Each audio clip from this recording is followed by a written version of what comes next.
welcome to the Raising Kellen podcast. My name is Marsh Naidu, and I blog at raisingkellen.org, where we curate resources for families experiencing disabilities.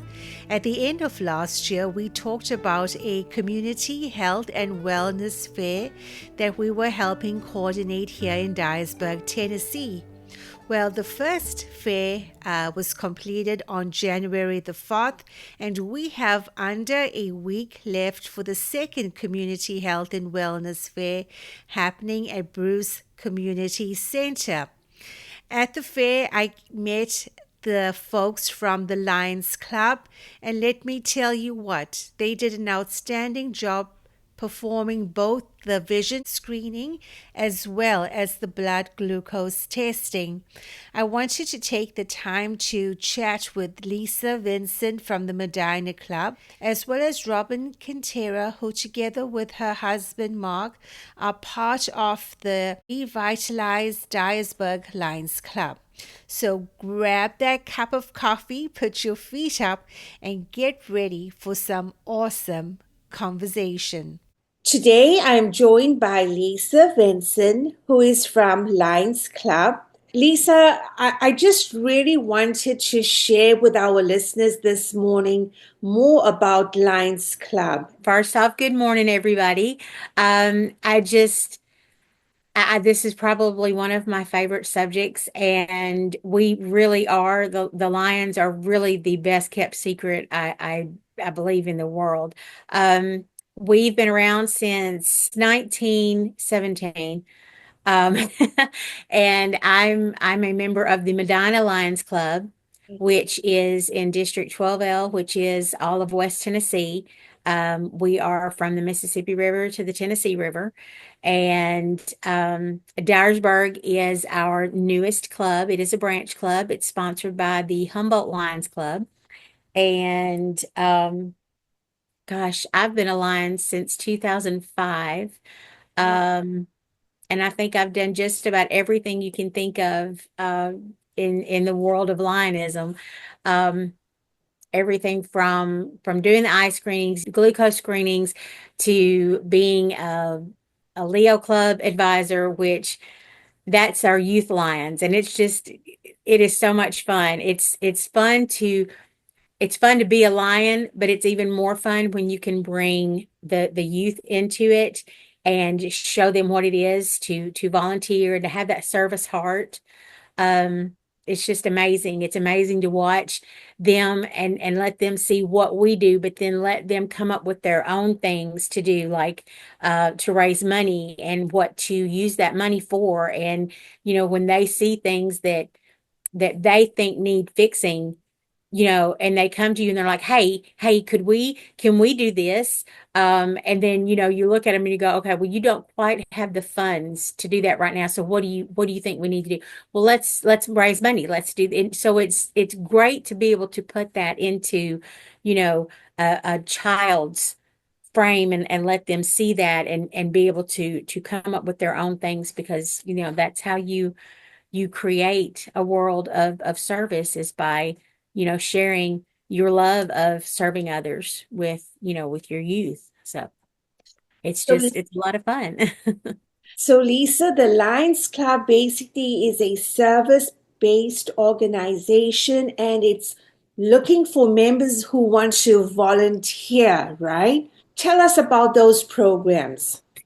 We do we do vision screenings, which, if you've ever seen lions, that's the first thing that you associate with us is, eyes, because that's one of our biggest things, is to take care of blindness. And we also do diabetes screenings, which diabetes became one of our platforms in just in very recent years, but diabetes is the leading cause of blindness. So it would make sense, that is one of our touch points.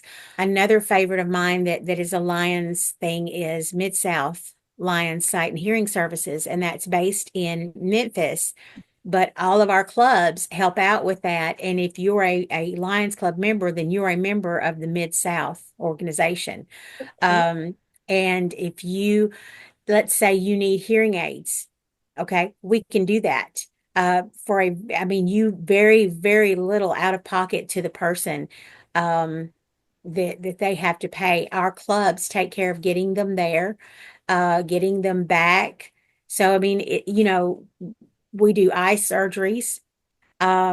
There's a club in Memphis called the Hamilton Eye Institute, Yeah, and we it used to go is there. I remember them. they Yeah. are awesome. And they are made up of doctors from Hamilton Eye Institute. That's what they do, and that's how they serve. Um, and they have a fundraiser called a cataractathon. Oh, wow. I know that that's a mouthful, but if you think about it, that it's like a rockathon or a dance-a-thon. It's a cataractathon. They have a weekend, and depending on how much they can do that weekend and how many volunteers they have, they can do anywhere from 17 to like 28 surgeries, cataract surgeries in a weekend, and that's no cost to the people that they're doing this for. Um, it is amazing. It is something that I think everybody should get to go see, and I'm hoping to be able to participate this year.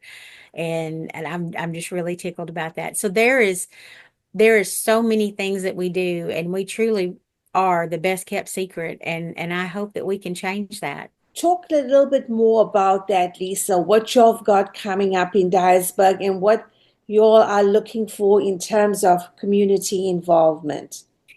Um, Anybody that Um, I'll tell you something I saw back in 2005 when the tornadoes came through.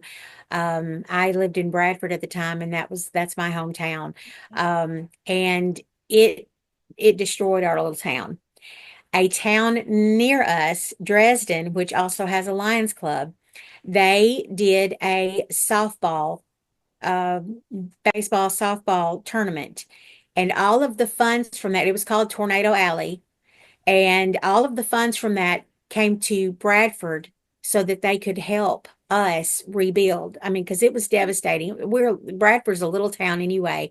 And one of the things that stuck out about that was on their t-shirts, it was like the little slogan. It said, if you have the ability to help, you have the responsibility to help. That has resonated with me since then. And that is one of the things that you learn as a lion, is because if you can see, if you look around, I mean, there's people that always need help, or there's a need that needs to be filled, and a Lions Club has the ability to do so many different things because each club, they all have different fundraisers.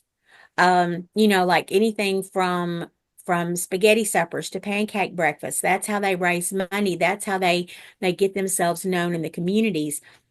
And then those funds that they raise, that goes to help, whatever is going on in your community that needs the most funding. Like my club, Medina, we do Christmas baskets, Christmas boxes at Christmas time with food in them, like the week before Christmas. Mhm. We know families that people have let us know that need a little extra help that year.